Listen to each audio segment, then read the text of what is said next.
സംഘാടകരുടെ പ്രതീക്ഷകൾക്കപ്പുറത്തുള്ള ഭക്തജന തിരക്കാണ് മഹാമാഘ മഹോത്സവം നടക്കുന്ന തവനൂരിലും തിരുനാവായയിലും അനുഭവപ്പെടുന്നത്. ദിവസേന 10,000 ഉത്സവ സ്ഥലത്തേക്ക് എത്തുമ്പോൾ അവർക്ക് വേണ്ട സഹായങ്ങൾക്കായി സദാസമയവും സേവന സന്നദ്ധരായി ദേശീയ സേവാഭാരതി പ്രവർത്തകരും അമൃത യുവധർമ്മധാര പ്രവർത്തകരും ഉണ്ട്.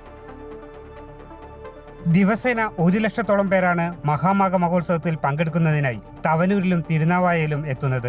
വിവിധ ദേശങ്ങളിൽ നിന്ന് എത്തുന്ന അമ്മമാരും കുഞ്ഞുങ്ങളും ഉൾപ്പെടെയുള്ളവർക്ക് ആശ്വാസമാകുന്നത് ദേശീയ സേവാഭാരതി പ്രവർത്തകരും അമൃത യുവധർമ്മധാര പ്രവർത്തകരുമാണ്. തിരക്കുകൾ നിയന്ത്രിക്കുന്നതിനും ഭക്ഷണം തയ്യാറാക്കൽ, വിതരണം ചെയ്യൽ തുടങ്ങി എല്ലായിടത്തും സേവാഭാരതിയുടെയും ആയുധിന്റെയും പ്രവർത്തനമെത്തുന്നു. കൊടുംചൂടിൽ ചുട്ടുപഴുത്ത മണൽപ്പരപ്പിൽ എത്തുന്നവർക്ക് ദാഹജലം നൽകുന്നതും സേവാഭാരതി പ്രവർത്തകരാണ്. 1,200-ഓളം പ്രവർത്തകരെ ഓരോ ദിവസവും സേവന പ്രവർത്തനങ്ങൾക്കായി സേവാഭാരതി സജ്ജമാക്കിയിട്ടുണ്ട്. ലക്ഷക്കണക്കിന് ആൾക്കാരാണ് പ്രതീക്ഷയ്ക്ക് അപ്പുറത്തേക്ക് ഓരോ ദിവസവും ഒഴുകി വരുന്നത്.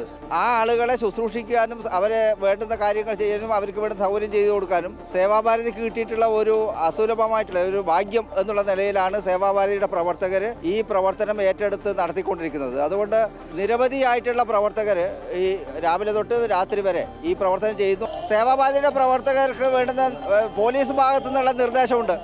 ആ നിർദ്ദേശങ്ങൾക്കനുസരിച്ച് പോലീസിൻ്റെ സുസ്ഥിരമായ സേവനമുണ്ട്. അതോടൊപ്പം തന്നെയാണ് സേവാഭാരതിയുടെ വളണ്ടിയർമാരും ഈ വളണ്ടിയർമാരുടെ പ്രവർത്തനം സുസ്ഥിരമായിട്ട് വളരെ സജീവമായിട്ട് ചെയ്തുകൊണ്ടിരിക്കുന്നത്. 10,000 ഓരോ ദിവസവും എത്തുമ്പോൾ ഭാരതപ്പുഴയും പരിസരവും മലിനമാകാതിരിക്കാനുള്ള ശുചീകരണ പ്രവർത്തനവും സന്നദ്ധ സേവകർ തന്നെയാണ് നടത്തുന്നത്. അമൃത ന്യൂസ്, മലപ്പുറം.